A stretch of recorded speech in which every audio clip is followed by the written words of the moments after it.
Hello everyone, welcome. आज हम genetics का पूरा चैप्टर का जो भी बेसिक इंपॉर्टेंट पॉइंट्स हैं वो सारे चैप्टर्स की कवर करेंगे। Now what do you mean by genetics? Basically हमको ये देखना है कि जेनेटिक्स के बारे में जब हम पढ़ते हैं, जब हम जेनेटिक्स की बात करते हैं तो जेनेटिक्स है क्या, जेनेटिक्स की बात हम क्यों कर रहे हैं। तो genetic basically is the study of inheritance. Genetic is the study of inheritance, जिसको आप बोल सकते हो कि जेनेटिक्स क्या है, जिसमें आप इनहेरिटेंस के बारे में पढ़ोगे। अब बात ये आ जाती है कि मैम इनहेरिटेंस मतलब क्या होता है। इनहेरिटेंस मतलब होता है कि जो भी कैरेक्टर्स पेरेंट्स से ऑफस्प्रिंग में ट्रांसफर हो रहे हैं। अगर आपने रिप्रोडक्शन का लेक्चर नहीं देखा है, स्ट्रक्चर ऑफ क्रोमोसोम का लेक्चर नहीं देखा है, तो आप ये लेक्चर्स को देख के आओ पहले, उसके बाद आप जेनेटिक्स पढ़ोगे तो आपको इजीली समझ में आएगा, क्योंकि क्रोमोसोम वगैरह का जो स्ट्रक्चर है वो पढ़ने से पहले ही, जेनेटिक्स पढ़ने से पहले उसको पढ़ना बहुत ज्यादा इंपॉर्टेंट है। तो बेसिकली जेनेटिक एक ऐसी स्टडी है जिसमें हम इनहेरिटेंस के बारे में पढ़ रहे हैं। अब इनहेरिटेंस क्या होता है?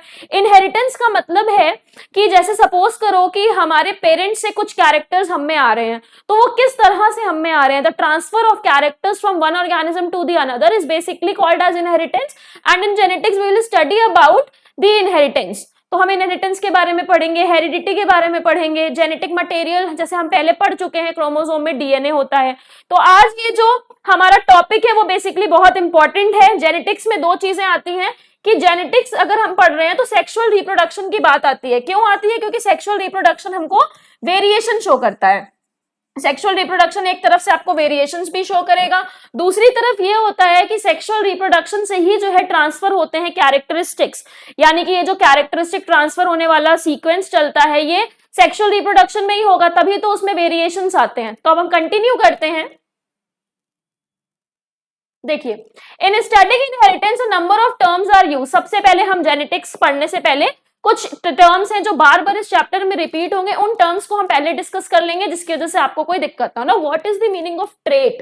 ट्रेट क्या है या मेंडेलियन ट्रेट क्या है? Trait same as character of an individual whose inheritance is studied. यानी कि ट्रेट क्या है?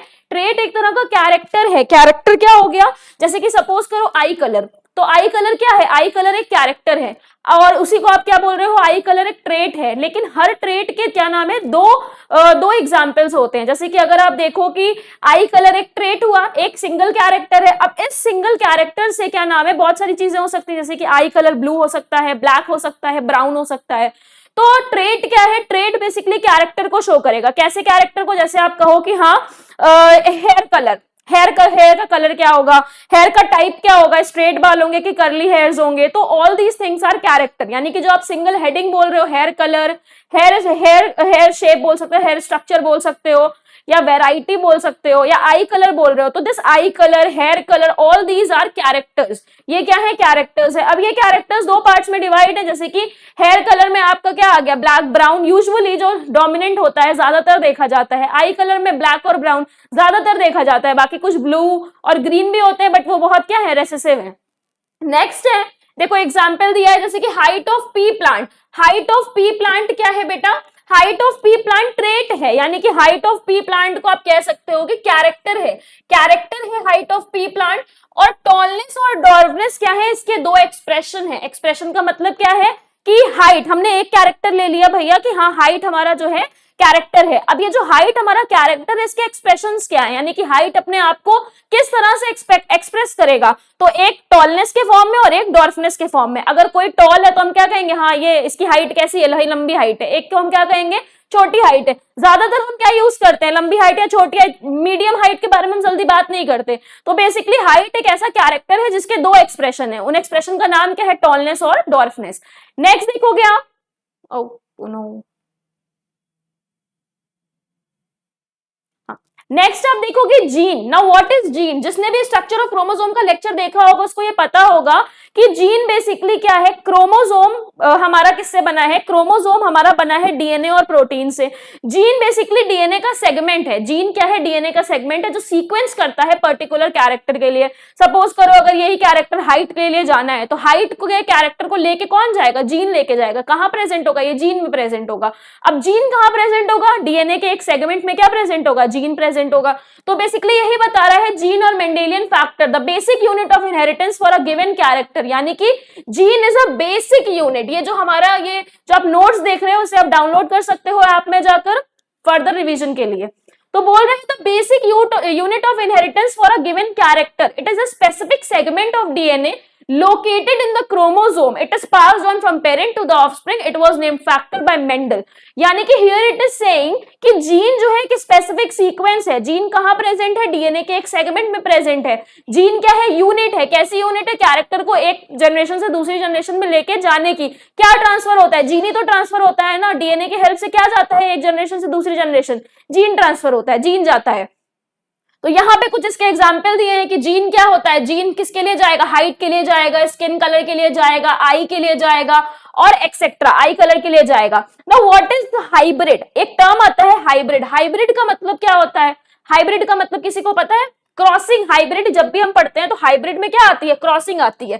जैसे कि देखो हाइब्रिड आप कह सकते हो कि मेल के गैमीट्स आई, फीमेल के गैमीट्स आई, दोनों में क्रॉसिंग हुई, मिक्सिंग हुई और उसके बाद एक नया इंडिविजुअल बना। तो ये इंडिविजुअल जो बन रहा है वो कैसा बन रहा है, वो हाइब्रिड बन रहा है। हाइब्रिड क्यों, क्योंकि कुछ मिक्सिंग पेरेंट्स, कुछ मिक्सिंग जो है फादर से आई, कुछ मटेरियल जो है मदर से आया, गैमीट्स का क्या हुआ, क्रॉसिंग ओवर, क्रोमोसोम्स चेंज हुए, क्रॉस करे और इससे क्या हुआ, जेनेटिक मटेरियल को आप कह सकते हो एक्सचेंज हुआ या जेनेटिक मटेरियल में मिक्सिंग हुई और उससे एक नया इंडिविजुअल तैयार हुआ।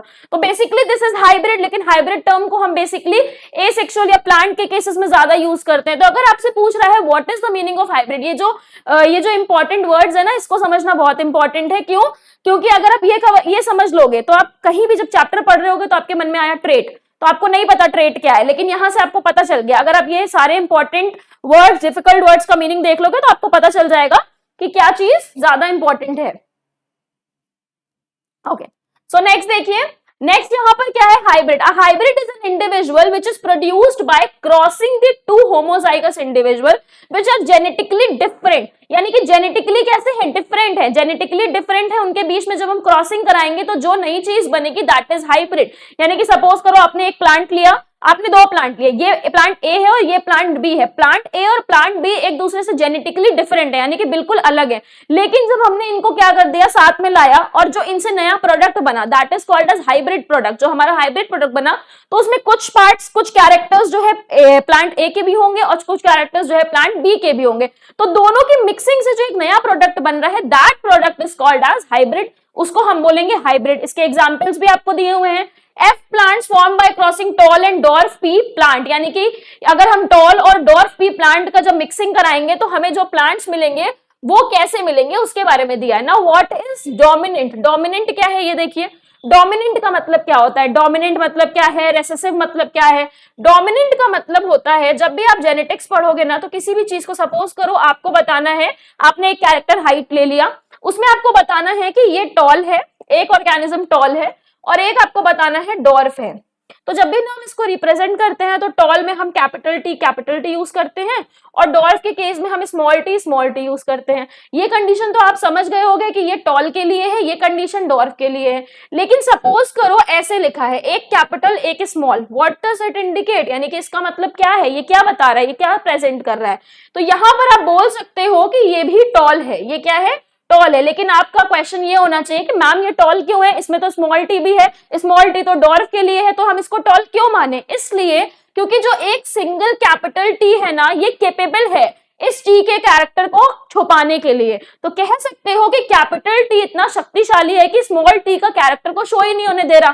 तो कैपिटल टी क्या है, डोमिनेंट है। कैसा है, डोमिनेंट। कैसे समझ सकते हो, घर में अगर आप छोटे भाई बहन हो और आपका कोई अगर बड़ा भाई बहन है तो अगर आप अपना सजेशन दे रहे हो तो आपके सजेशन को क्या किया जाता है, नहीं माना जाता। बड़े भाई बहन के सजेशन को क्या कर जाता है, ज्यादा सुना जाता है। तो आपका सजेशन आपके बड़े भाई बहन ने क्या करा, छुपा दिया, इनडायरेक्टली एक तरह से छुपा दिया। उसी तरह कैपिटल टी ने स्मॉल टी को क्या करा, इसके कैरेक्टर को छुपा दिया। तो कैपिटल टी बेसिकली क्या हुआ, डोमिनेंट। डोमिनेंट यानी कि जैसे आपका बड़ा भाई बहन आपके घर में क्या हुआ, डोमिनेट, आपको डोमिनेट करेगा। उसी तरह कैपिटल टी क्या हुआ, dominant character. Now recessive character क्या है, रेसेसिव कैरेक्टर आप ऐसे समझ सकते हो कि जिसका, आप रेसेसिव कैरेक्टर को कैसे समझ सकते हो कि रेसेसिव माने जिसका कैरेक्टर शो नहीं हो पा रहा है presence of dominance. Dominant character के प्रेजेंस में इसका कैरेक्टर शो नहीं हो पा रहा। आप समझ लो कि आप और आपके बहन हो साथ में, ठीक है, आपकी दीदी मम्मी को कोई सजेशन दी, आपने भी कोई सजेशन दिया, तो अगर आपकी दीदी वहां पे प्रेजेंट है तो आपके सजेशन को इतना नहीं सुना जाएगा। लेकिन इन केस अगर आप अकेले हो तो आपके सजेशन को तब सुना जाएगा, कोई नहीं है आप ही हो तो आपके सजेशन को क्या करा जाएगा, सुना जाएगा। तो रेसेसिव कैरेक्टर अपने आप को तभी शो कर सकता है जब वो दोनों रेसेसिव फॉर्म में हो, किसमें हो, दोनों रेसेसिव। अगर एक भी यहाँ पे कैपिटल टी आ गया जब, तो यहाँ पर क्या हो जाएगा, इसकी बात नहीं सुनी जाएगी, डोमिनेंट कैरेक्टर ही अपने आप को शो करेगा। तो अगर हम इसको रीड कर दें एक बार, a gene is called dominant when it can express itself in heterozygous condition. Also, it suppresses the expression of recessive allele. Now, what is the meaning of allele? ये जो हम ऐसे presentation कर रहे हैं ना, तो ये जो एक दूसरे, ये T और इस T को ही हम allele बोलते हैं। allele मत बोलना इसको, इसको हम क्या बोलते हैं, allele बोलते हैं। तो बता रहे हैं gene T for tallness is dominant over dwarfness, यानी कि T क्या है, dominant है। तो इसको भाई बहन वाले एग्जाम्पल्स याद रखोगे तो ज्यादा अच्छे से याद हो जाएगा, डेफिनेशन से याद रखोगे तो भूलने के चांसेस थोड़े ज्यादा है। नेक्स्ट देखिए,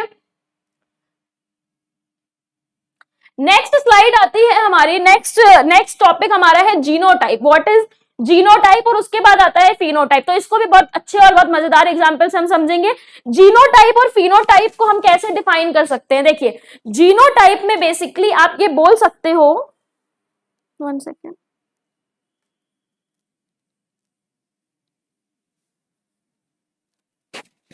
हेलो हेलो, तो जीनोटाइप में आप बेसिकली बोल सकते हो कि जैसे कि सपोज करो, इधर वाली स्लाइड में ही देखते हैं हम लोग। देखो, एक ये टी और ये टी लिखा है, ठीक है, और एक हमने लिख दिया टॉल। क्या लिख दिया, टॉल। और एक तरफ हमने लिख दिया डॉर्फ। क्या लिख दिया, डॉर्फ। तो जब आपको ये दिखाई दे रहा है ना, कैपिटल टी इधर लिखा हुआ है, समझ में आ रहा है कि हम एक नई स्लाइड ले लें। चलो हम नेक्स्ट पे बता दे रहे हैं, कंफ्यूज ना हो जिससे। ये देखो, इधर हमने लिखा है ऐसे टी और टी, ठीक है, और इधर हमने लिखा है टॉल। क्या लिखा है, टॉल। यहां पर हमने लिखा है टी और टी, ठीक है, इसका मतलब भी क्या होता है, टॉल। क्या होता है, टॉल। तो जब भी आप, क्या नाम है, इस फॉर्म में एक्सप्रेस कर रहे हो, यानी कि जो भी आप अभी बनाओगे, आगे F1 जनरेशन बनाओगे, F2 जनरेशन बनाओगे, जब भी आप इस फॉर्म में एक्सप्रेस करोगे कि हाँ भाई 3 टीटी बने हैं, 1 टीटी बना है, जब इस फॉर्म में एक्सप्रेस करोगे तो ये कंडीशन कहलाती है जीनोटिपिक कंडीशन। कैसी कंडीशन कहलाती है, जीनोटिपिक, या इसको जीनोटाइप बोलते हो। और फिनोटाइप, पीएच, फिनोटाइप यानी कि फिजिकल अपीयरेंस, पीएच से ही फिजिकल स्टार्ट हो रहा है, पीएच से ही फिनोटाइप स्टार्ट हो रहा है। फिनोटाइप का मतलब है कि आपको पता चल गया डायरेक्टली कि है क्या, आपको इससे मतलब नहीं है कि ये दिखता कैसा होगा या इसका जेनेटिक मेकअप कैसा है, आपको बस इतना मतलब है कि हाँ ये कैपिटल टी, और कैपिटल टी को भी हमें टॉल कहना है, कैपिटल टी और स्मॉल टी को भी हमको क्या कहना है, टॉल कहना है, राइट। तो कैपिटल टी भी टॉल है और कैपिटल टी स्मॉल टी भी टॉल है। ऑल्दो ये दोनों सेम है, क्या इन दोनों में कोई अंतर है, क्या ऐसा है कि ये सुंदर टॉल है और ये बेकार टॉल है, नहीं, दोनों ही टॉल है। लेकिन अगर आप इसका जीनोटाइप देखोगे तो दोनों में डिफरेंस है। क्यों डिफरेंस है, उसमें प्योर कंडीशन है, यानी कि वो कंडीशन है होमोजाइगस, ये कंडीशन है हेटेरोजाइगस, यानी कि इसमें डिफरेंट चीजें प्रेजेंट है। ऑल्दो ये कैरेक्टर सेम ही शो कर रहा है, टॉल, कैरेक्टर का एक्सप्रेशन जो है ये सेम शो कर रहा है, टॉल। तो जीनोटाइप में आप क्या पढ़ते हो, जेनेटिक मेकअप पढ़ते हो। क्या पढ़ते हो, genetic makeup. Whereas phenotype में आप जेनेटिक एक्सप्रेशन जो है नहीं पढ़ते हो, ठीक है, आप अपीयरेंस पढ़ते हो। तो अगर आप इसको रीड करोगे तो it is a genetic makeup of an individual for a character individual with same genotype having the same phenotype. Toll P plants का जीनोटाइप कैपिटल टी भी हो सकता है, कैपिटल टी स्मॉल टी भी हो सकता है। फिनोटाइप का अगर एग्जाम्पल देखोगे, it is the outward expression. Outward यानी कि हमें मतलब नहीं है भाई कि जीनोटाइप कैसा दिखता है, हमको ये मतलब है कि जीनोटाइप हमें जो मतलब है कि वो मतलब है कि जीनोटाइप कैसा भी दिखता हो, हमें टॉल पता चल रहा है, डॉर्फ पता चल रहा है। इसको ऐसे समझ सकते हो कि हमें नहीं पता सामने वाले का नेचर कैसा है, हमें नहीं पता, हमारे साथ अच्छा है तो हमारे लिए अच्छा है ना। सामने वाला अगर आपको कह रहा है भाई उससे बात मत कर, ये जो है अच्छा इंसान नहीं है, तो तुम क्या बोलोगे, भाई मुझे उसके जेनेटिक मेकअप यानी कि मुझे उसकी पर्सनालिटी से कोई फर्क नहीं पड़ता, ठीक है, मेरे सामने उसकी पर्सनालिटी जैसी भी है वो मेरे लिए अच्छी पर्सनालिटी शो कर रहा है तो वो मेरे लिए अच्छा हुआ, मुझे उसके पास्ट से या उसकी पर्सनालिटी से पर्सनल मुझे कोई मतलब नहीं है। तो ऐसे ही कुछ हुआ ना कि टी है कि कैपिटल टी स्मॉल टी है, इससे हमें कोई मतलब नहीं है, हमको मतलब है कि वो टॉल है, बस बात खत्म हो गई यहाँ पे। नेक्स्ट यहाँ पर बता रहा है tall and dwarf character of pea plant are two phenotypic expression of height of a pea plant. यही सेम चीज बता रहा है कि टॉल और डॉर्फ क्या है, फिनोटिपिक एक्सप्रेशंस हैं कैरेक्टर हाइट के। Now what is allele, allele are different form of a gene. Allele क्या है, डिफरेंट फॉर्म ऑफ जीन है। They determine the same character but to a different degree. Alleles occupy the same position in both the homologous chromosome of a pair, normally one form चुप गया ये। Basically allele, जैसे suppose करो ये T और ये T है, तो ये एक दूसरे के क्या हो गए, एलील हो गए। क्या होगा, एलील। यानी कि अभी आपने पढ़ा कि एक कैरेक्टर है, कैरेक्टर का क्या है, ट्रेट है, trait is called as character. हर कैरेक्टर के दो एक्सप्रेशन है। जीन क्या है, डीएनए के सेगमेंट में जीन है जो कि कैरेक्टर के लिए कोडिंग करता है, सीक्वेंस है उसमें, एक वही ट्रांसफर होगा एक जनरेशन से दूसरी जनरेशन। एलील क्या है, उसी जो जीन जा रहे हैं उसी के जो कॉपीज हैं, एक तरह से कह सकते हो, वही आपके क्या हुए, एलील हो गए। तो ये सारी चीजें क्या है, बहुत इंपॉर्टेंट है, छोटी छोटी चीजें जो आपको पता होनी चाहिए। एग्जाम्पल देखो क्या है, ये जो एलील था ना उसी का एग्जाम्पल है। Gene T is for tallness and it's allele T is for dwarfness. यानी कि ये टी और ये टी एक दूसरे के क्या हो गए, एलील। हम लोग क्या कहते हैं एक दूसरे को, भाई भाई, इधर हम क्या कहेंगे, भाई भाई नहीं चलेगा, बायो है ये, एलील चलेगा। क्या चलेगा, एलील।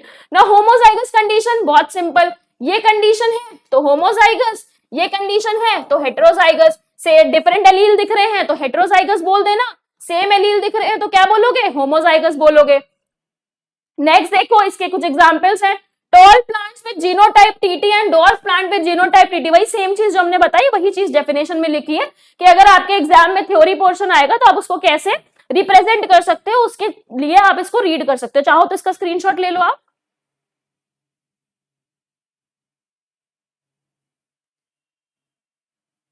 नेक्स्ट देखिए,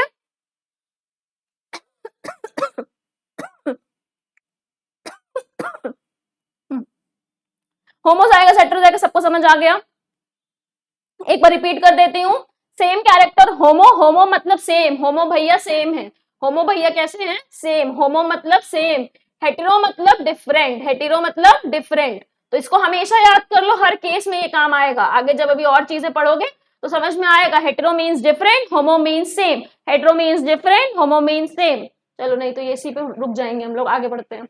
हेमीजाइगस कंडीशन क्या होती है, होमो सुना था, हेटेरो सुना था, हेमी क्या है, when an individual possesses only one allele of a gene rather than the normal two। normally कैसी allele होती है, ऐसे होती है या ऐसे होती है, लेकिन इस केस में क्या है, human males have only one copy of each gene on the single X chromosome, sex linked inheritance। बोल रहा है कि जब एक ही हो, एक ही कॉपी ना हो, जैसे बोल रहा है human mails have only one copy of each gene on the single x chromosome. Human mails have only one copy of each gene, यानी कि ईच जीन की इनके पास कितनी कॉपी होती है, केवल और केवल एक कॉपी होती है। होनी कितनी चाहिए, दो, बट इनके पास कितनी कॉपी होती है, केवल और केवल कितनी कॉपी होती है, एक कॉपी होती है। तो ऐसी कंडीशन को आप बोल सकते हो कि ये हेमीजाइगस कंडीशन है। वैसे ये इतना इंपॉर्टेंट नहीं है एग्जाम पॉइंट ऑफ व्यू से, मेन जो है होमोजाइगस और हेटेरोजाइगस है, बट आप इसको भी एक बार रीड कर लेना। नेक्स्ट आता है प्योर लाइन और प्योर ब्रीडिंग लाइन और ट्रू ब्रीडिंग। ये क्या होता है, the individuals that are all homozygous so that their offspring show no variations. यानी कि अगर ये होमोजाइगस है तो इसका मतलब क्या है, इनकी ऑफस्प्रिंग्स में कोई वेरिएशंस नहीं हो रहे। तो ये कंडीशन कैसी कहलाती है, प्योर ब्रीडिंग यानी कि ट्रू ब्रीडिंग। जैसे कि सपोज करो आपने एक प्लांट लिया टॉल, एक और प्लांट लिया टॉल, तो यहाँ कंडीशन टीटी है, यहाँ कंडीशन टीटी है, तो जो इनके बच्चे होंगे या इनके ऑफस्प्रिंग होंगे या एक नया प्लांट होगा वो भी कैसा होगा, टॉल ही हो जाएगा ना। कोई मिक्सिंग हो रही है क्या, नहीं। मिक्सिंग तो तब होगी जब आप एक टॉल ले लोगे और एक डॉर्फ ले लोगे, एक टॉल प्लांट ले लोगे, एक डॉर्फ प्लांट ले लोगे, तब चांसेस है कि टॉल भी बन सकते हैं और तभी चांसेस है कि डॉर्फ कंडीशन भी हो सकती है। यहाँ पर तो कोई चांसेस ही नहीं है, जब हमने प्लांट ही दोनों टॉल लिया है तो हमें रिजल्ट भी टॉल ही मिलेगा। तो ये चीज यहाँ पर क्या बता रहा है कि प्योर लाइन, इसको प्योर लाइन या फिर प्योर ब्रीडिंग आप बोल सकते हो। नेक्स्ट आता है मोनोहाइब्रिड क्रॉस और फिर आता है डाईहाइब्रिड क्रॉस। मोनोहाइब्रिड क्रॉस और डाईहाइब्रिड क्रॉस पढ़ने से पहले हम एक चीज पढ़ते हैं, फिर इस पे हम लोग भी वापस आएंगे।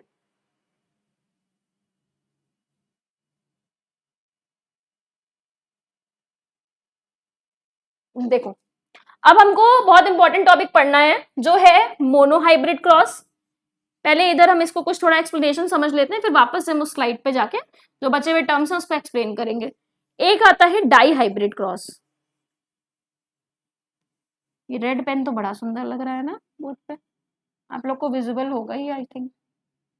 देखो तो मोनोहाइब्रिड क्रॉस और डाईहाइब्रिड क्रॉस में क्या अंतर है। मोनो मतलब एक, जैसे होमो मतलब होमोजाइगस हेटेरो, हाँ होमो मतलब सेम, उसी तरह मोनो मतलब एक, हेटेरो मतलब अलग, तो उसी तरह डाई मतलब दो। तो मोनोहाइब्रिड का मतलब बेसिकली क्या है, मोनोहाइब्रिड का मतलब है कि एक कैरेक्टर की बात करेंगे हम यहाँ पे, किसके कैरेक्टर की बात करेंगे, वन कैरेक्टर, मोनो भैया, यानी कि एक कैरेक्टर। यहाँ पे कितने कैरेक्टर की बात करोगे, दो कैरेक्टर, कितने कैरेक्टर की बात करोगे, दो कैरेक्टर। तो मोनो में एक कैरेक्टर, डाई में कितने कैरेक्टर, दो कैरेक्टर। अब यहाँ पर बात ये आती है कि मोनो हाइब्रिड क्रॉस और डाई हाइब्रिड क्रॉस की जरूरत क्यों पड़ी, इसका नाम क्यों आया। तो एक साइंटिस्ट है जिनका नाम था ग्रेगर जॉन मेंडल, उन्होंने सबसे पहले एक्सप्लेनेशन दिया किसका, कि कैरेक्टर्स पेरेंट्स से ऑफस्प्रिंग में किस तरह जा रहे हैं, यानी कि जो कैरेक्टर्स हैं वो एक पेरेंट से दूसरे पेरेंट्स में, नहीं सॉरी, एक पेरेंट से ऑफस्प्रिंग में कैसे जा रहे हैं, एक पेरेंट से दूसरे पेरेंट्स में नहीं जा सकते, एक पेरेंट से ऑफस्प्रिंग में कैसे जा रहे हैं। तो जो ट्रांसमिशन ऑफ कैरेक्टर्स है from one parent to offspring, from parents to offspring, इसकी बेसिकली जो स्टडी करी वो ग्रेगर जॉन मेंडल ने करी। इन्होंने इसका एक्सप्लेनेशन दिया। इन्होंने पी प्लांट को लिया, यानी कि पी प्लांट जिसे मटर का पेड़ बोलते हैं, जिसका साइंटिफिक नेम पाइसम सटाइवम होता है। तो इन्होंने पी प्लांट पर एक्सपेरिमेंट करा। अभी आप ये भी पढ़ोगे कि इन्होंने पी प्लांट को ही क्यों सेलेक्ट करा एक्सपेरिमेंट करने के लिए। तो पी प्लांट पे इन्होंने एक्सपेरिमेंट करा। जब इन्होंने पी प्लांट पे एक्सपेरिमेंट करा तो इन्होंने देखा कि इन्होंने कुछ कैरेक्टर्स लिए, ठीक, इन्होंने कुछ कैरेक्टर्स लिए कि हाँ भाई plant pot shape, pod colour, flower shape, plant height, तो इन ऐसे करके इन्होंने 7 कैरेक्टर्स ले लिए। इन्होंने बोला कि चलो मैं इन कैरेक्टर्स पे ना कुछ एक्सपेरिमेंट करता हूँ। तो जो एक्सपेरिमेंट इन्होंने करे उसमें इन्होंने पनेट स्क्वायर बनाए, और पनेट स्क्वायर में इन्होंने 2 जनरेशन बनाई, एक बनाई F1 और एक बनाई F2। इसको फीलियल जनरेशन 1 और फीलियल जनरेशन 2 भी बोला जाता है। तो जब इन्होंने क्या नाम है एक्सपेरिमेंट करा, ये थोड़ा कहानी की तरह हम समझते हैं। तो जब इन्होंने एक्सपेरिमेंट करा, तो जब इन्होंने एक कैरेक्टर पे एक्सपेरिमेंट करा तो इन्होंने देखा इनकी F1 जनरेशन सारी सेम है। इन्होंने सेल्फ पॉलिनेशन करा, सेल्फ पॉलिनेशन नहीं, इन्होंने क्रॉस पॉलिनेशन करा। F1 जनरेशन में क्रॉस पॉलिनेशन करा, जैसे कि कैसे अभी हम समझाएंगे ये चीज। मोनोहाइब्रिड क्रॉस में सपोज करो इन्होंने 2 कैरेक्टर, एक टॉल कैरेक्टर इधर लिया और एक कैरेक्टर इन्होंने इधर लिया, ये कैसा पॉलिनेशन हो रहा है, क्रॉस पॉलिनेशन हो रहा है। जब इन्होंने ये पॉलिनेशन करा ना तो इनको दिखा कि F1 जनरेशन में जो सारे ऑफस्प्रिंग्स हैं वो ऐसे बन रहे हैं। कैसे बन रहे हैं, ऐसे बन रहे हैं। तो इन्होंने कहा भाई मेरा काम तो था कि मैं एक्सपेरिमेंट करूंगा, कुछ डिफरेंट दिखाऊंगा दुनिया को, लेकिन यहाँ तो सारे कैरेक्टर सेम ही हो गए, यानी कि मुझे तो सारे टॉली प्लांट मिल गए, तो मेरा फायदा क्या हुआ एक्सपेरिमेंट इतना करने का, इतने साल की तपस्या तो मेरी खराब हो गई।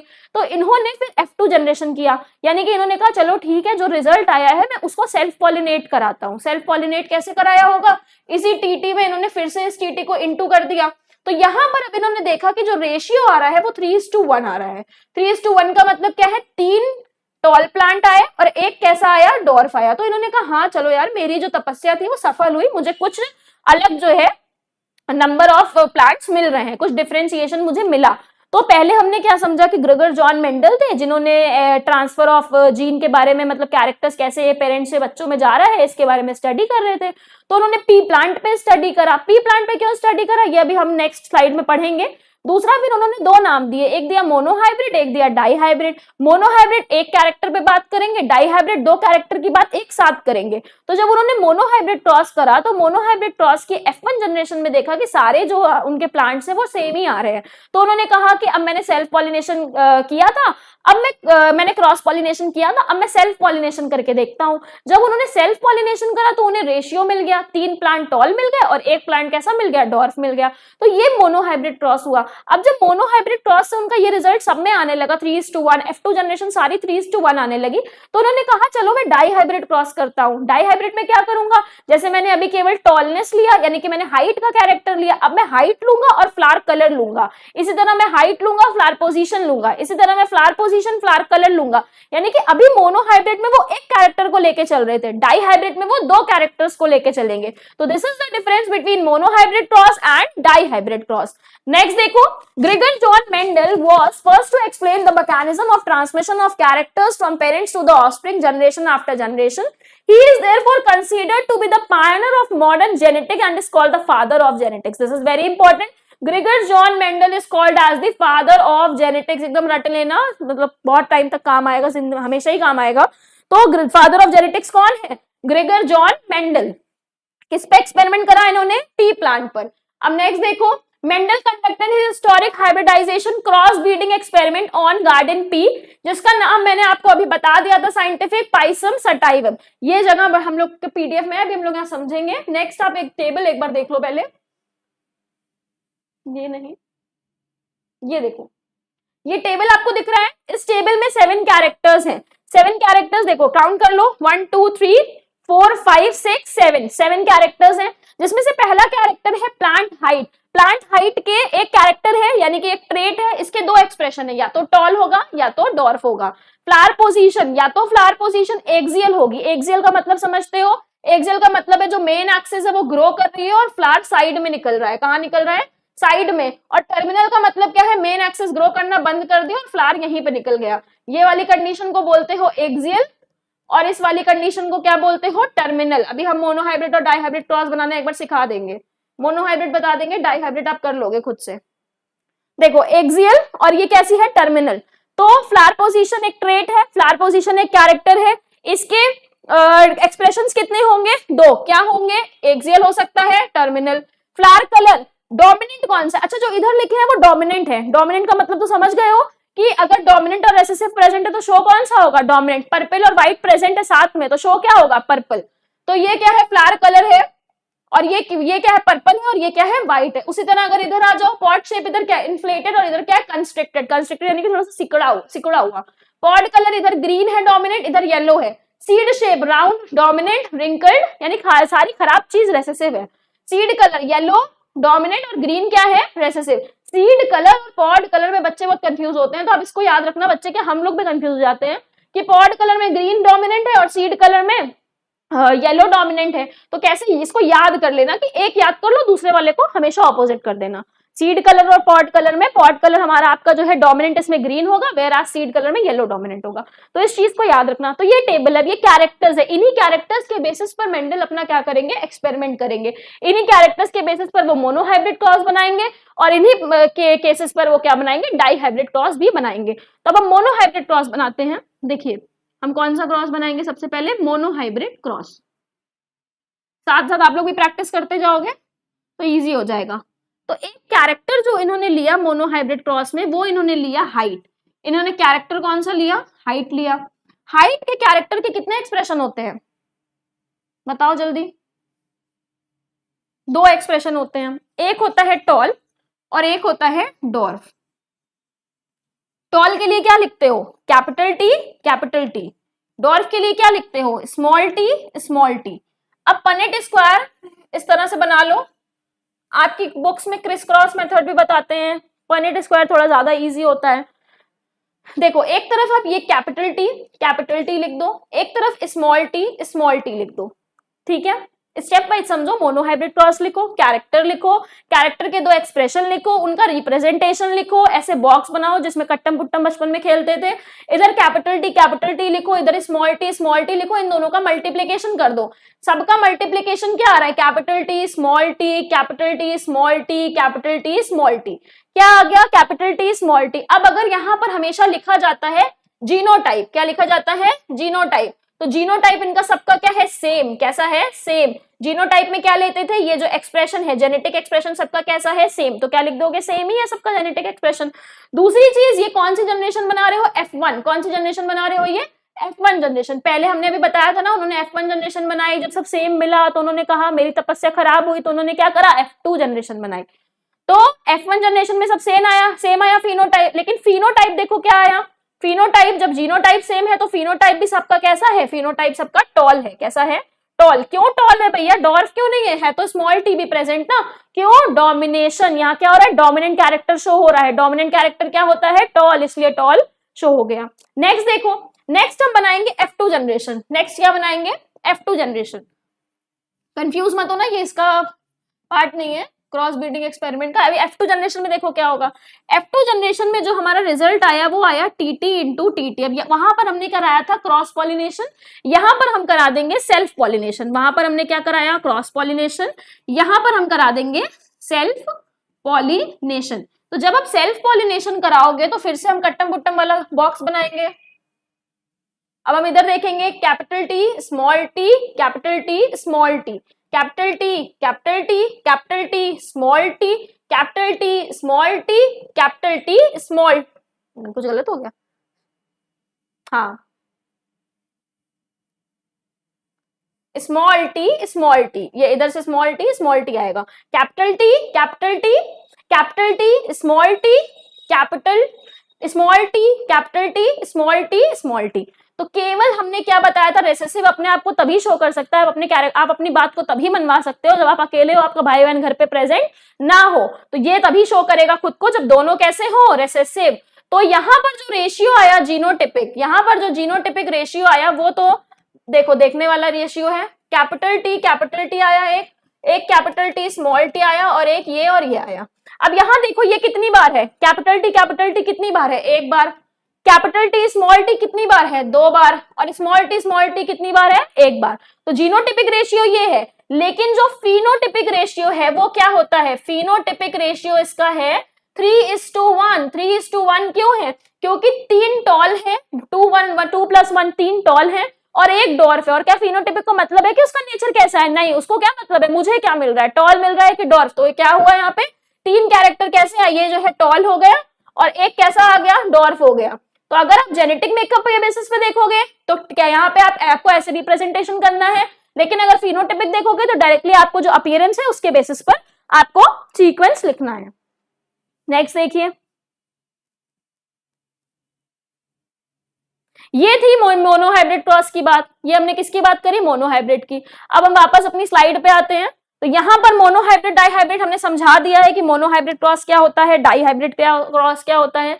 नेक्स्ट हम देखो होमोगेमेटिक, होमोगेमेटिक जैसे फीमेल्स में एक्स एक्स है तो ये कैसी है, होमोगेमेटिक। हेट्रोगेमेटिक जैसे कि मेल्स में एक्स है और वाई है तो मेल्स क्या है जिसको बोल सकते हो आप हेटेरोगेमेटिक। नेक्स्ट देखिए, नेक्स्ट है mutation. What is mutation, mutation का मतलब होता है कि कुछ सडन चेंज आ जाना। म्यूटेशन का मतलब है बेसिकली सडन चेंज, यानी कि अगर हमारे जेनेटिक मेकअप में जीन्स में कोई सडन चेंज आ रहा है तो that is called as mutation. अब देखो हमारे बॉडी में हमारी बॉडी में जो हम क्रोमोसोम के बारे में पढ़ते हैं तो दो तरह के बारे में पढ़ते हैं, एक होता है autosomal chromosome, autosomal chromosome, autosomal क्या हो गया ये, autosomal chromosome, autosomal chromosome, autosomal chromosome, ऐसा होता है तुम लोग के साथ भी, मेरे साथ अक्सर हो जाता है। चलो खैर देखो माइक भी गिर गया, मिनट। माइक ने कहा कितनी बार ऑटोसोमल ऑटोसोमल बोल दिया कि मैं जा रहा हूं, मैं बोर हो गया हूं। चलो, तो क्रोमोसोम बेसिकली क्या होते हैं, दो टाइप के क्रोमोसोम जो है 22 पेयर्स ऑफ क्रोमोसोम्स होते, 23 पेयर्स ऑफ क्रोमोसोम्स होते हैं, जिसमें से 22 कैसे होते हैं, ऑटोसोम, और 1 पेयर क्या होता है, सेक्स क्रोमोसोम। हमने बताया म्यूटेशन क्या है, सडन चेंज। तो सडन चेंज जो ट्रांसफर होगा ना एक जनरेशन से दूसरी जनरेशन में तभी होगा जब आपकी सेक्स क्रोमोसोम में म्यूटेशन आए। अगर ऑटोसोम में है तो जरूरी नहीं है कि वो पेरेंट्स से ऑफस्प्रिंग में जाए, लेकिन जब आपके सेक्स क्रोमोसोम में म्यूटेशन आता है तो वो जो है पेरेंट्स से ऑफस्प्रिंग में ट्रांसफर होता है। वेरिएशंस क्या है, वेरिएशंस आपको पता है कि सेक्सुअल रिप्रोडक्शन क्या शो करता है, वेरिएशन, कुछ कैरेक्टर्स मदर से आते हैं, कुछ कैरेक्टर फादर से आते हैं, एक नया इंडिविजुअल बनता है जिसमें क्या होता है, वेरिएशंस होते हैं। ब्रदर और सिस्टर में क्या होता है, वेरिएशंस होता है। हमारे पेरेंट्स और हम में क्या है, वेरिएशंस है। नेक्स्ट आता है Mendel and his hybridization experiment. तो पहले हमने मोनोहाइब्रिड यहाँ पर प्रैक्टिस कर चुके हैं हम, तो मोनोहाइब्रिड को हम कर देंगे टिक मार्क कि हमें आता है। अब देखो चलो डाइहाइब्रिड क्या होता है। डाइहाइब्रिड में दो कैरेक्टर्स ले लेते हैं हम, एक बार डाइहाइब्रिड भी समझा देते हैं। डाइहाइब्रिड में एक ले लो फ्लावर कलर, एक ले लो फ्लावर कलर, एक कैरेक्टर, और एक ले लो सीड कलर। एक क्या ले लो, सीड कलर। सीड कलर अभी हमने बताया था, पॉड कलर क्या था, ग्रीन डोमिनेंट। सीड कलर कौन सा डोमिनेंट होगा, येलो। देखो सीड कलर कौन सा डोमिनेंट होगा, उल्टा आ गया क्या, ये देखो सीड कलर कौन सा डोमिनेंट है, येलो, तो हम क्या लेंगे, येलो।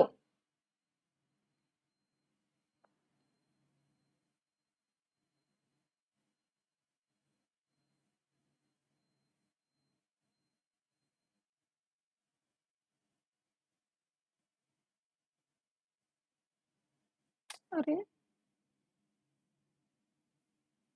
ठीक है, सीड कलर लेंगे और फ्लावर कलर। फ्लावर कलर में जो डोमिनेंट था वो क्या था, पर्पल। मैं ऐसे ही लिख रही हूं, ऊपर लिख दे रही पर्पल।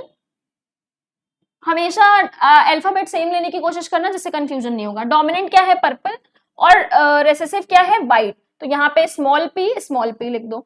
सीड कलर में जो आपका यहाँ पर डोमिनेंट है वो क्या है, येलो, और रेसेसिव क्या है, ग्रीन। तो ऐसे ले लिया। अब इसमें कौन सी जनरेशन बनाओगे, पहले F1 जनरेशन बनाओगे। कौन सी जनरेशन बनाओगे इसमें, F1 जनरेशन बनाओगे। और F1 जनरेशन जब बनाओगे तो इसमें भी सब कैसा आएगा, सेम आएगा। क्या आएगा, सेम आएगा। इसके बाद F1 जनरेशन में क्या कर रहे हो, कौन सा पॉलिनेशन कर रहे हो, क्रॉस पॉलिनेशन कर रहे हो। कैसा पॉलिनेशन कर रहे हो, क्रॉस पॉलिनेशन कर रहे हो। वेयर एज जब आप F2 जनरेशन बनाओगे तो कैसा पॉलिनेशन करोगे, सेल्फ पॉलिनेशन करोगे। इसको बनाने का आप लोग एक बार ट्राई करना, समझ गए ना। डोमिनेंट डोमिनेंट एक साथ लेना, ऐसे P P Y Y into P P Y Y। कैसे बनाओगे, इस P को इधर लिखोगे तो एक आपका बनेगा PY, इधर 4 PY कॉम्बिनेशन बन जाएंगे। कितने बन जाएंगे, 4। मैं करके एक बार दिखा दे रही हूं। इधर कितने बन जाएंगे, PY PY PY, और इधर क्या बन जाएगा, PY। नेक्स्ट देखो, इसको कहाँ हम लोग कंप्लीट करें, इधर लिख दिया है, स्क्रीनशॉट ले लो ताकि जब स्लाइड पढ़ो तो कंफ्यूजन ना हो। F2 अभी देखो हम लोग को स्लाइड का, चलो इधर देख लो, मोनोहाइब्रिड क्रॉस लिखा है बट डाई हाइब्रिड के लिए देखो जगह दी होगी। हाँ चलो यहीं पे पढ़ते हैं। देखो डाई हाइब्रिड क्रॉस हम पढ़ रहे हैं ना, तो डाई हाइब्रिड में हमने क्या बना लिया, एक ये PY, ये PY और ये PY और ये PY हमने बना लिया। दूसरा हमने क्या बनाया, PY PY PY और इधर क्या बनाया, PY। अब इसमें F1 जनरेशन जब बनाओगे तो कैसा पॉलिनेशन कर रहे थे, क्रॉस। तो इसमें तुम ऐसे कट्टम कुट्टम बना लो, ज्यादा बनाओगे क्यों, क्योंकि अब हमारे पास नंबर ऑफ ये सेट क्या है, ज्यादा है, तो ऐसे 4 ऐसे बना लो। यहाँ पे लिखो capital P capital Y capital P capital Y capital P capital Y capital P capital Y, small p small y small p small y small p small y small p small y। तो extend कर दो। अब इसको solve करोगे तो क्या आएगा, capital P small p capital Y small y capital P small p capital Y small y। तो ये ऐसे जब आप देखेंगे तो ये सारे कैसे आ रहे हैं, सेम आ रहे हैं।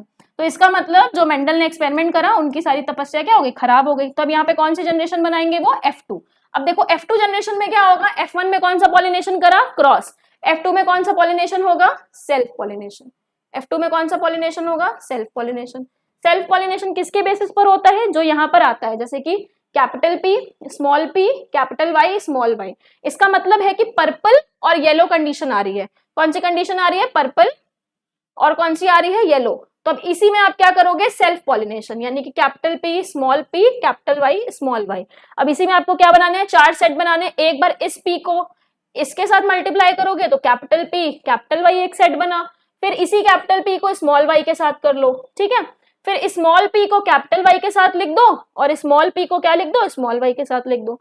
ऐसे ही कॉम्बिनेशन इधर बनेगा। जब इसको सॉल्व कर लोगे तो इसका फिनोटिपिक जो रेशियो आता है वो क्या आता है, इसका फिनोटिपिक रेशियो आता है 9:3:3:1।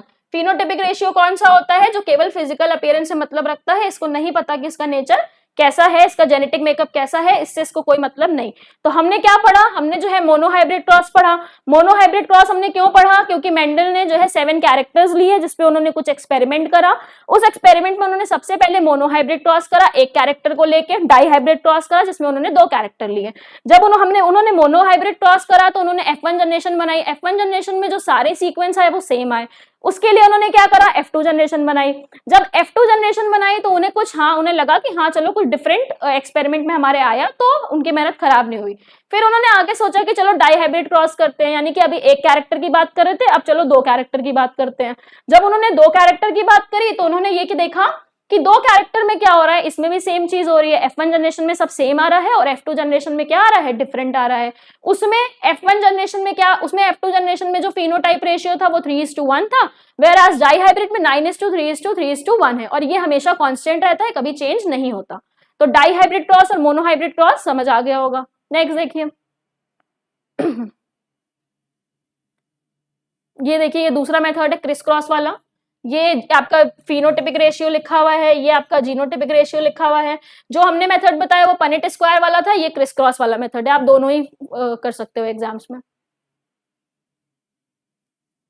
नेक्स्ट ये एक टॉपिक था Mendel's cross breeding experiment. Cross breeding experiment का मतलब है कि जो मेंडल ने पी प्लांट लिया था ना, वो प्लांट जो है बाइसेक्सुअल था। बाइसेक्सुअल का मतलब है उसमें स्टिग्मा भी प्रेजेंट है और उसमें स्टेमन भी प्रेजेंट है, जिसका मतलब है कि सेल्फ पॉलिनेशन के चांसेस बहुत ज्यादा हैं। लेकिन मेंडल को क्या चाहिए था, वेरिएशन चाहिए था, तो उन्होंने इसलिए क्रॉस ब्रीडिंग का मेथड अपनाया। कैसे, उन्होंने एंथर्स को हटा दिया। एंथर्स क्या होते हैं, male reproductive part.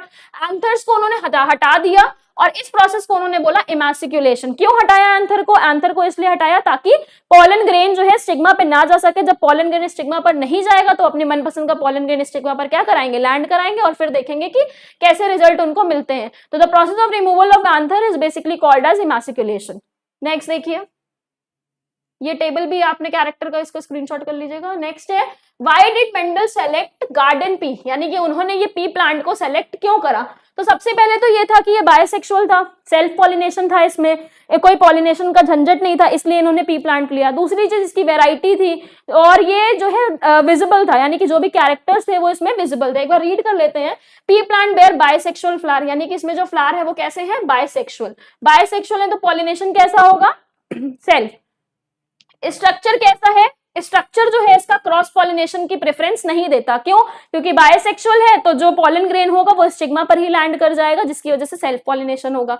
Being self pollinated, pea plants are available in homozygous form, यानी कि सेल्फ पॉलिनेशन हो रहा है, इसका मतलब ये किस कंडीशन में मिल रहा है? होमोजाइगस में मिल रहा है, यानी कि जनरेशन आफ्टर जनरेशन के बाद इसमें कोई चेंज नहीं आ रहा। तो जो भी पी प्लांट पे आप एक्सपेरिमेंट कर रहे हो वो प्योर लाइन है। कैसा है? Pure line. अभी हमने प्योर ब्रीडिंग और प्योर लाइन पढ़ाया तो वही वाला प्योर लाइन की बात यहाँ पर करी जा रही है। नेक्स्ट है pea plants are annual, therefore several generations could be studied within a short period, यानी कि सेवरल जनरेशंस के बारे में हम स्टडी कर सकते हैं। तो इतने सारे फायदे थे पी प्लांट लेने के, इसीलिए उन्होंने एक्सपेरिमेंट पी प्लांट पे करा। मोनोहाइब्रिड क्लॉज आप समझ चुके हो, डाई हाइब्रिड भी समझ लिया हमने। मेंडल लॉ ऑफ इनहेरिटेंस, अब हमें मेंडल लॉ ऑफ इनहेरिटेंस के बारे में समझना है। मेंडल्स ने 3 लॉ दिए। पहला लॉ आप समझ चुके हो, law of dominance and law of recessiveness जिसको बोलेंगे। दूसरा है सेग्रीगेशन और तीसरा है इंडिपेंडेंट असॉर्टमेंट। देखो एक एक करके समझते हैं। लॉ ऑफ डोमिनेंस की जब बात आ रही है तो इसका मतलब क्या है? कैपिटल टी लिया, स्मॉल टी लिया, तो कैपिटल टी और स्मॉल टी में कौन सी कंडीशन हमेशा शो होगी? टॉल। कौन सी कंडीशन शो होगी? टॉल। इसका मतलब है कि जो घर की बड़ी बहन है उसी की बात सुनी जा रही है, जिसका मतलब यहाँ पर कौन सा लॉ आ गया? Law of dominance. कौन सा लॉ आ गया? Law of dominance. तो लॉ ऑफ डोमिनेंस का मतलब है कि डोमिनेंट बच्चा की बात सुनेंगे, रेसेसिव की बात नहीं सुनी जाएगी। तो law of dominance. Now what is the meaning of law of segregation? Segregation यानी कि जब भी कैरेक्टर्स जीन्स के फॉर्म में आते हैं, जब भी जीन्स आते हैं, एलील्स आते हैं, तो उनमें बीच में कोई भी सेग्रीगेशन नहीं होता। तो कोई भी क्या नाम है? सेग्रीगेशन नहीं होता। गैमीट्स कैसी होती हैं? प्योर होती है। जैसे कि सपोज करो मेल गैमीट आई XX और फीमेल गैमीट आई XY, है ना। अब यहाँ पर चांसेस क्या है? चांसेस है कि अगर ऑफस्प्रिंग बनेगा तो चांसेस है कि X चला जाए और इधर से चांसेस है कि X चला जाए। तो यहाँ पर चांसेस क्या है? 50% चांसेस है कि X जाएगा, 50% चांसेस है कि Y जाएगा। तो इंडिपेंडेंट है ना। लॉ ऑफ सेग्रीगेशन क्या हो रहा है? क्या मिक्सिंग हो रही है? नहीं। यहाँ पर इंडिपेंडेंट असॉर्टमेंट में भी आप यही कह सकते हो कि जो गैमीट्स हैं या जो एलील्स हैं वो इंडिपेंडेंट है, यानी कि ये जो ये T है और ये T है ये एक दूसरे से मिक्सिंग नहीं है। यहाँ पर क्या है? इंडिपेंडेंट। जैसे कि सपोज करो इस T और इस T का मतलब है टॉल ही आएगा, यानी कि डोमिनेंट, यहाँ का लॉ ऑफ डोमिनेंस काम करेगा। और इस T और इस T से सपोज करो एक कलर बनता है डोमिनेंट, रेड आ रहा है, रेड ही आएगा। अगर ये T और ये T होगा तो कैसा आएगा? व्हाइट है तो व्हाइट ही आएगा। लेकिन ऐसा तो नहीं हो रहा ना कि ये T और ये T पिंक हो जा रहा है। ऐसा हो रहा है क्या? नहीं। या तो रेड है या तो व्हाइट है। डोमिनेंट है तो रेड है और डोमिनेंट नहीं है तो व्हाइट है। तो यहाँ पर इंडिपेंडेंट असॉर्टमेंट है, यानी कि इससे और इसमें आपस में कोई मिक्सिंग नहीं हो रही है। ठीक है, तो यही मतलब था इनके 3 लॉ का। डोमिनेंस वाला आप समझ गए। सेग्रीगेशन यानी कि सेग्रीगेट करेंगे। सेग्रीगेशन मतलब अलग होना बेसिकली। तो अलग होना 50% X पे डिपेंड करेगा, 50% Y पे डिपेंड करेगा कि कौन जाए। और लॉ ऑफ इंडिपेंडेंट असॉर्टमेंट भी बता दिया। देखिए लॉ ऑफ डोमिनेंस में आप समझ गए कि T और T तो कौन सा शो करेगा? डोमिनेंट कैरेक्टर खुद को शो करेगा। डोमिनेंट वाला क्या होगा? यहाँ पर टॉल क्या होगा? विजिबल होगा। नेक्स्ट अगर आप देखोगे सेग्रीगेशन, यानी कि ये अगर यहाँ पर इसमें X और ये वाला एग्जांपल ले लो तो इसमें ये और ये आपस में डिपेंड एक दूसरे पे नहीं कर रहे। दोनों के चांसेस कैसे हैं? 50-50% है। कैसे चांसेस है? 50-50% यहाँ पर चांसेस है सेग्रीगेट होने के। नेक्स्ट अगर आप देखो कलर ब्लाइंडनेस। कलर ब्लाइंडनेस पे मैंने एक छोटा सा वन शॉट है 4 से 5 मिनट का, वो आप देखोगे तो आपको और अच्छे से समझ में आएगा। बट यहाँ तो खैर हम कलर ब्लाइंडनेस की बात डिटेल में करने वाले हैं। देखिए जब हम कलर ब्लाइंडनेस की बात करते हैं तो बेसिकली हम ये देखते हैं कि कलर ब्लाइंडनेस एक सेक्स लिंक्ड डिसऑर्डर है। कलर ब्लाइंडनेस कैसा डिसऑर्डर है? Colour blindness is sex linked disorder. अब अच्छा सेक्स लिंक्ड डिसऑर्डर क्या होता है भाई? ये पता है किसी को? सेक्स लिंक डिसऑर्डर का मतलब है ये सेक्स क्रोमोसोम पर प्रेजेंट है। किस पर प्रेजेंट है? ये सेक्स क्रोमोसोम पर प्रेजेंट है। तो जब ये सेक्स क्रोमोसोम पर, देखो गोचा गाची हो गई यहाँ पे, इसको हटा दो। जब ये सेक्स क्रोमोसोम पर प्रेजेंट होगा तो हमारे पास सेक्स क्रोमोसोम मेल्स में XX है, सॉरी फीमेल्स में XX है, और मेल्स में क्या है XY।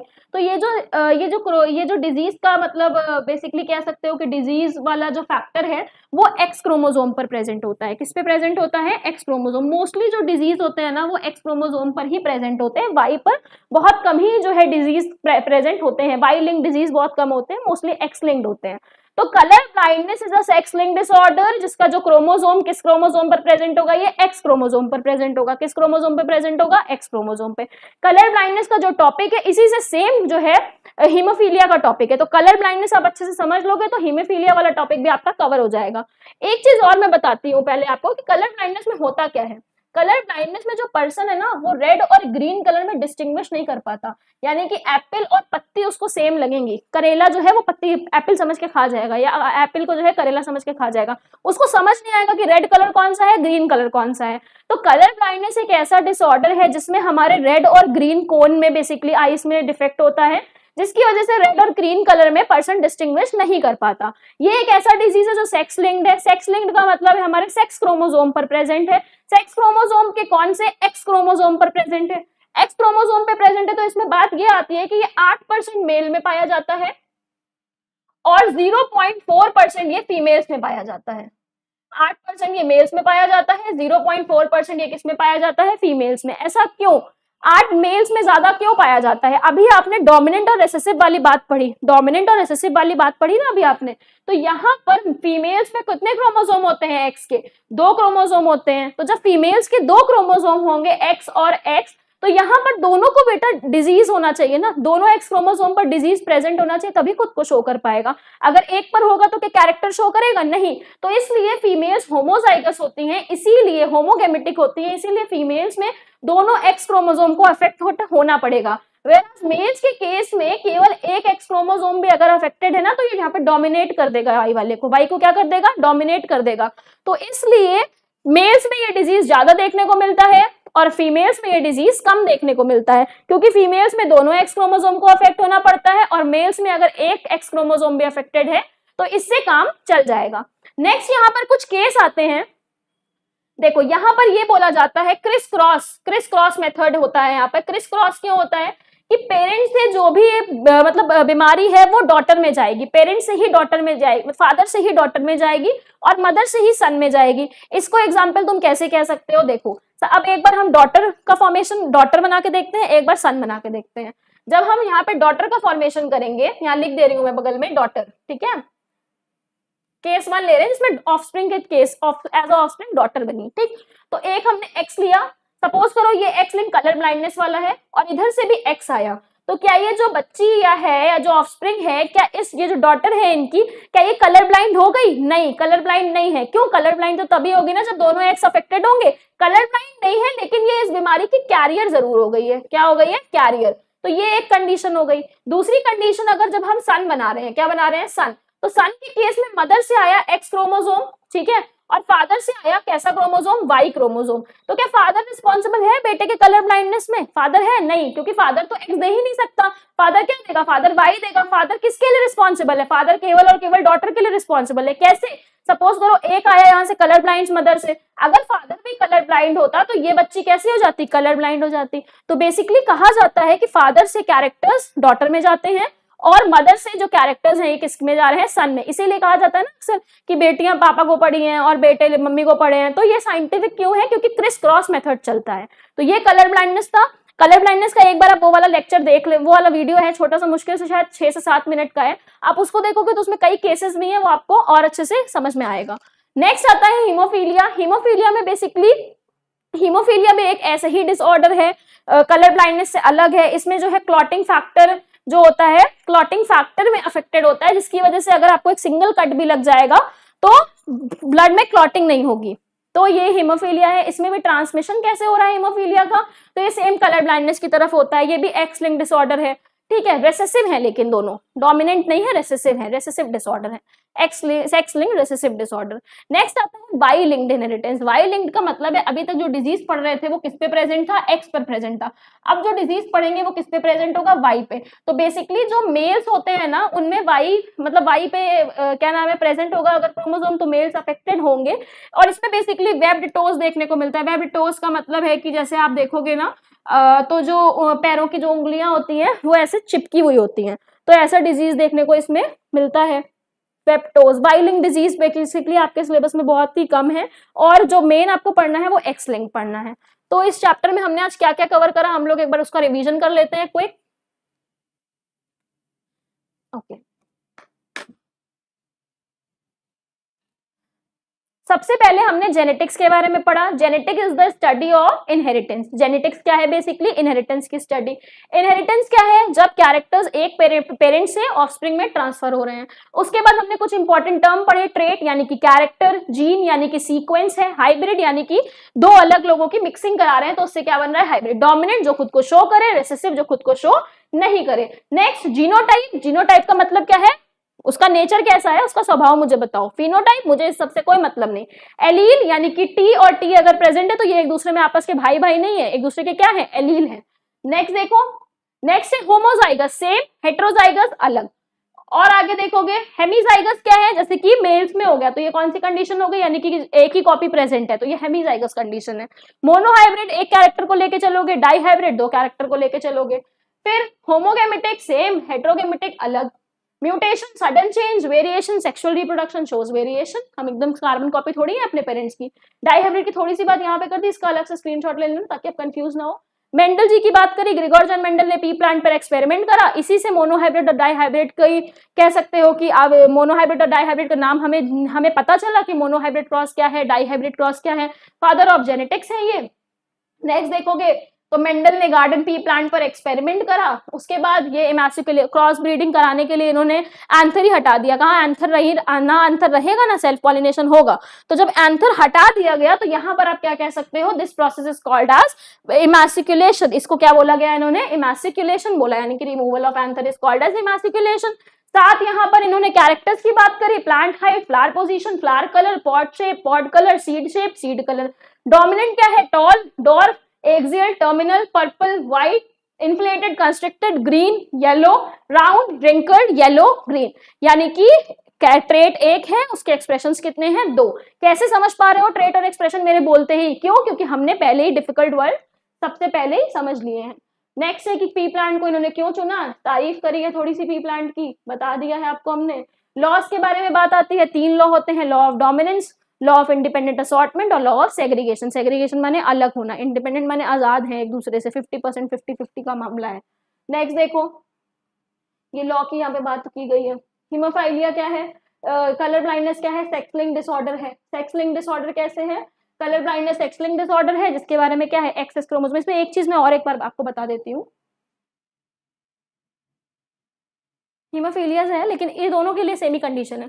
सपोज करो केस 1 यहाँ पर ले लो, केस 1 यहाँ पर आपने एक केस लिया मदर का और इधर आपने क्या लिया, फादर, ठीक है। तो मदर जो है ये कैसी है, कैरियर है, कैसी है, कैरियर, यानी कि ये इनका खुद का विजन सही है लेकिन ये बीमारी की कैरियर है। और फादर क्या है, नॉर्मल। एक कंडीशन क्या लिया, मदर को कैरियर ले लो, फादर को नॉर्मल ले लो। एक बार बनाओ डॉटर और एक बार बनाना सन। जब डॉटर बनाओगे तो 50% चांसेस है कि ये वाला एक्स क्रोमोसोम आ जाए बीमारी वाला, और 50% चांसेस है ये आ जाए, तो हम नॉर्मल क्रोमोसोम लेंगे, ठीक है। और इधर भी क्या लेंगे, नॉर्मल क्रोमोसोम लेंगे। तो ये जो डॉटर है, डी से समझ जाना, डॉटर है, डॉटर कैसी हो गई, नॉर्मल। डॉटर कैसी हो गई, नॉर्मल। लेकिन एक केस और आया कि हमने बीमारी वाला एक्स क्रोमोसोम लिया अफेक्टेड, और इधर हमने कौन सा लिया, नॉर्मल। तो अब जो डॉटर थी वो कैसी हो गई, कैरियर। डॉटर कैसी हो गई, कैरियर। और केवल डॉटर ही कैरियर हो सकती है, सन कैरियर नहीं हो सकते, क्योंकि वो तो कलर ब्लाइंड हो जाएंगे, एक एक्स से उनका काम चल जाएगा। अब यहाँ पर अगर सिमिलर अगर हम सन बनाए तो यहाँ पर अफेक्टेड और ये इधर, तो सन कैसा हो गया, कलर ब्लाइंड। क्या ये कैरियर हुआ, नहीं, ये हो गया कलर ब्लाइंड। और अगर हमने नॉर्मल ले लिया और ये ले लिया तो ये कैसा हो गया, 50% चांस है कि ये नॉर्मल। तो यहाँ पे 50% चांस है कि बेटी कैरियर होगी, 50% चांस है बेटी नॉर्मल होगी। 50% चांस है कि सन कैसा होगा, कलर ब्लाइंड, 50% चांस है कि सन कैसा होगा, नॉर्मल। अब एक कंडीशन और देख लो यहाँ पे कि मदर को फिर कैरियर ले लो और अब की बार फादर को भी कलर ब्लाइंड ले लो, फादर को भी क्या ले लो, कलर ब्लाइंड ले लो। इस कंडीशन में जब देखोगे तो एक कंडीशन बनेगी कि नॉर्मल एक्स आए और एक कंडीशन बनेगी कि अफेक्टेड आए, तो इस केस में भी जो डॉटर है वो क्या हो गई, कैरियर हो गई। ठीक, एक कंडीशन आएगी कि इधर से अफेक्टेड एक्स आए और इधर से क्या है, इसमें भी क्या हो जाएगा, हाँ एक कंडीशन होगी कि इधर से भी अफेक्टेड है और इधर से भी अफेक्टेड है, तो अब जो बेटी होगी ये कलर ब्लाइंड होगी। तो बेटियां कलर ब्लाइंड यानी कि डॉटर कलर ब्लाइंड कब हो सकती है, जब फादर कलर ब्लाइंड हो। तो इससे ये प्रूव हो रहा है ना कि डॉटर तभी कलर ब्लाइंड होगी जब फादर कलर ब्लाइंड है। सन बनाने का केस देखोगे तो इधर से एक एक्स लिया और इधर से वाई लिया, तो सन ये कैसा है, नॉर्मल है। और अगर इधर से आपने अफेक्टेड ले लिया और इधर से क्या आया वाई, तो अब सन कैसा है, कलर ब्लाइंड। तो सन का जो कलर ब्लाइंडनेस है ना बेसिकली वो किस पर डिपेंड कर रहा है, वो मदर पर डिपेंड कर रहा है, वो फादर पर डिपेंड नहीं कर रहा, क्योंकि फादर तो एक्स देगा ही नहीं और ये डिजीज एक्स क्रोमोसोम पर है। लेकिन जो डॉटर्स उनका जो ये डिजीज है वो किस पर डिपेंड कर रहा है, वो फादर पर डिपेंड कर रहा है। तो बेसिकली हम यहाँ से ये बताना चाह रहे थे कि ये जो मेथड है कैसा मेथड है, ये क्रिस क्रॉस मेथड है। क्रिस क्रॉस कैसे, मदर में क्या आया, मदर से क्या लिया, एक्स क्रोमोसोम, एक बार मदर क्या हुई, कैरियर है, फादर कैसा है, नॉर्मल है। जब मदर कैरियर है फादर नॉर्मल है, तो जो डॉटर है 50% चांस है कि डॉटर नॉर्मल होगी, 50% चांस है कि डॉटर कैसी हो जाएंगी, कैरियर। इधर आओगे, इधर देखोगे कि जो सन है वो कलर ब्लाइंड है, 50% चांस है कि ये कलर ब्लाइंड होंगे, 50% चांस है ये कैसे होंगे, नॉर्मल। एक और जब हमने केस 2 लिया, यहाँ पे केस 2 लिख लेना, जब हमने केस 2 लिया तो हमने ये देखा कि जो मदर है वो कैरियर है, मदर कैसी है, कैरियर, फादर कैसे हैं, कलर ब्लाइंड। तो जब मदर कैरियर है फादर कलर ब्लाइंड है, तो 50% चांस है कि जो डॉटर है वो कलर ब्लाइंड होगी और 50% चांस है कि डॉटर कैसी होगी, कैरियर। यहाँ पर डॉटर नॉर्मल नहीं होगी, क्यों, क्योंकि फादर भी कलर ब्लाइंड है और मदर भी जो है कैरियर है, तो डॉटर कैसी हो जाएगी, अगर मान लो इधर से नॉर्मल एक्स चला गया तो उधर से जो है अफेक्टेड आ जाएगा, तो डॉटर कैरियर होगी होगी, नॉर्मल हो ही नहीं सकती। और अगर सन बनेगा तो क्या होगा, सन 50% चांस है कि नॉर्मल हो सकता है, 50% चांस है कि जो सन है वो कैसा हो सकता है, कलर ब्लाइंड। तो यहां से ये जो आपने ये कॉन्सेप्ट समझाया ना कलर ब्लाइंडनेस के लिए, यही सेम तरीके से हीमोफीलिया में भी होता है। उसमें भी जो ये वो हीमोफीलिया भी एक्स लिंक्ड यानी कि एक्स क्रोमोसोम पर ही डिजीज प्रेजेंट होता है। तो जैसा ट्रांसफर इसमें हो रहा है सीक्वेंस, वही सेम ट्रांसफर का सीक्वेंस इसमें भी है।